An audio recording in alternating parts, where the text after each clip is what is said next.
Yeah, Todd, there's about 7,000 people apprehended every day at the southern border. I'm just back from the border again for the fifth time, and they're complaining about 6,000 people overall. This is just rich. Todd, thanks very much. You are on the ground in Manhattan this morning as another bus is expected in New York City full of migrants from the border. Joining me right now to get into it is former acting U.S. Attorney General Matt Whitaker. AG, thanks very much for being here. I mean, is this rich or what to hear the mayors of New York and D.C. complain about the governors of those states? Why don't they just pick up the phone and call Joe Biden? They should, and good morning, Maria. I'm glad to be with you. You know, every bus has maybe 80 people on it at a time, and, you know, as soon as this started happening in Washington, D.C. or in New York City, the mayors started screaming uncle, begging for federal dollars, begging for help from the National Guard. I mean, if you think about the magnitude that Texas and Arizona has dealt with over the course of the Joe Biden administration, 2 million people have come in. To your point, you said 16,000 a day. You saw it firsthand. I've been down there myself. It is a catastrophe, and it's all due to the policies of Joe Biden. Removing, trying to eliminate Title 42, trying to get rid of the Remain in Mexico policy, and really getting rid of any kind of asylum discipline that we had in the Trump administration. So all of these bogus asylum claims are being filed, and then these people are being allowed to stay in our country for years without an adjudication of their case. Well, I was there yesterday, and it was just extraordinary what I saw in terms of the guns, the weapons seized, the drugs seized.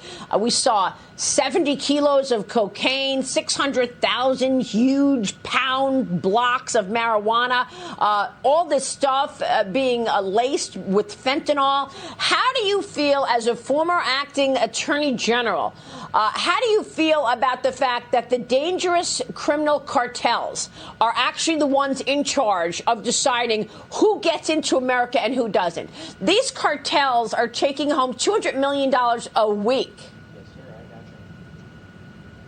Yeah, and they're getting rich from it, to your point. The cartels, the people that are coming in illegally into our country and filing these asylum claims or just getting away are the vehicles to bring in the fentanyl, the illegal drugs. Many of them are being trafficked, but the more people that the cartels are throwing at our southern border, that allows more of their illegal and illicit drugs to get into our country.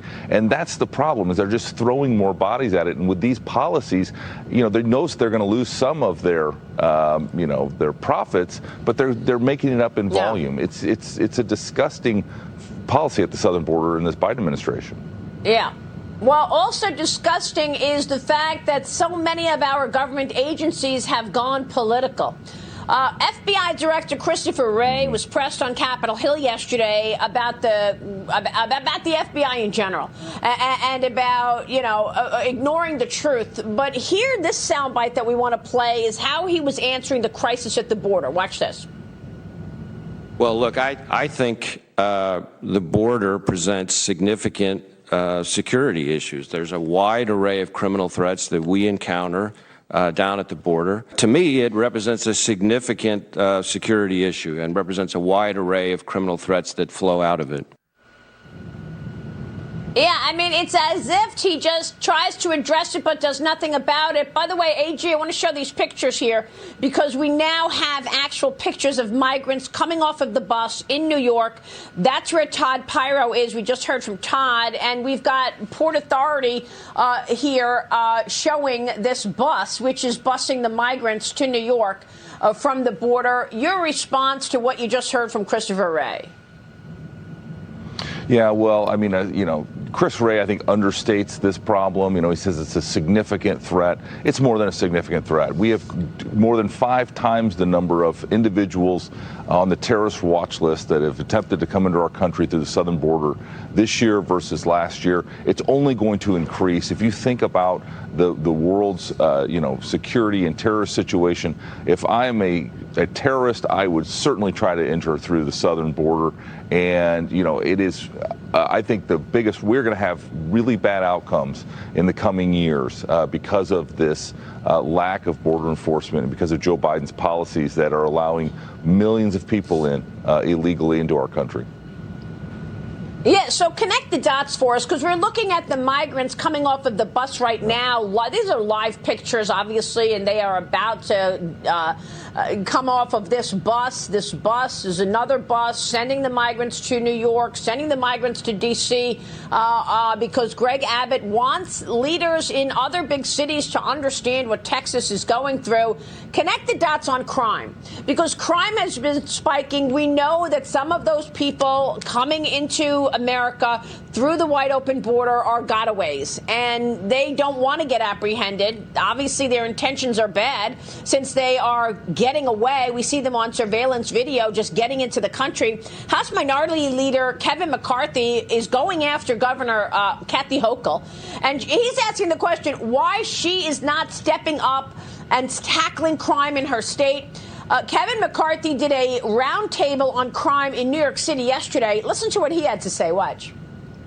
I would simply say to the governor, get rid of the prosecutors that won't uphold the law. You have the power to do it. Do it today. Why do we have to wait for her to act when we're sitting here with the police officers having a roundtable discussion? Why isn't she here? So what are your thoughts on the roundtable and on the potential for some of these migrants to want to do bad things in America? We are looking at them departing this Port Authority bus right now, and they're descending on New York. They came into America from the border, and Governor Abbott's sending them to these big cities. Yeah, several thoughts on that, Maria. First of all, we do have a major crime spike in our cities. A lot of it's, because of the lack of a rule of law and the lack of law enforcement, because the police have not been supported by these political leaders. Now, the immigration is only going to increase that, because many of these immigrants, unfortunately, are coming from countries that have a very violent situation right now. And so, you're having the gangs that control places like Guatemala and El Salvador, MS-13 and others.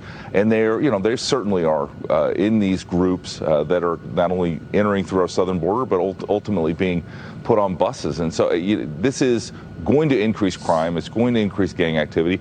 Americans are going to be hurt. If you think about the number of Americans that are hurt by illegal immigrants every year or killed, it is a drastic and sad situation. But Joe Biden and his administration has no desire to stop this flow, and they're almost inviting people in to not only attempt to illegally immigrate into our country, but to do it, and they're doing it in record numbers. Yeah, and I just want to say that when I spoke with Governor Abbott yesterday for that Fox Nation special, he said, look, if they think this is it, they're wrong. There will be many more buses coming so that the big city mayors understand, and Joe Biden understands what Texas and Arizona are faced with. Matt, we'll keep following it and certainly talk with you along the way. Thanks very much. AG Matt Whitaker joining us this morning Maria. On that as we watch people come off of this bus. This is live pictures in Port Authority. A bus has now stopped, and the migrants will come off of the bus. We don't know where they're going now, but they are in New York, and they will continue to see in New York migrants coming from Texas. If Greg Abbott and Doug Ducey, governor of Arizona, have anything to do with it, there's a shot of those people getting ready to get off the bus, coming into New York City. They will be offered all the services that others are offered. That includes education, health care, food, food stamps. These are all of the benefits that will be offered to these migrants. And that is one of the reasons that political leaders say this cannot keep going. Something's got to give. We don't have the services to give all of these new people all of these services. They are largely coming from the Northern Triangle. That is Guatemala, El Salvador, Mexico, certainly. And let's listen in. Watch.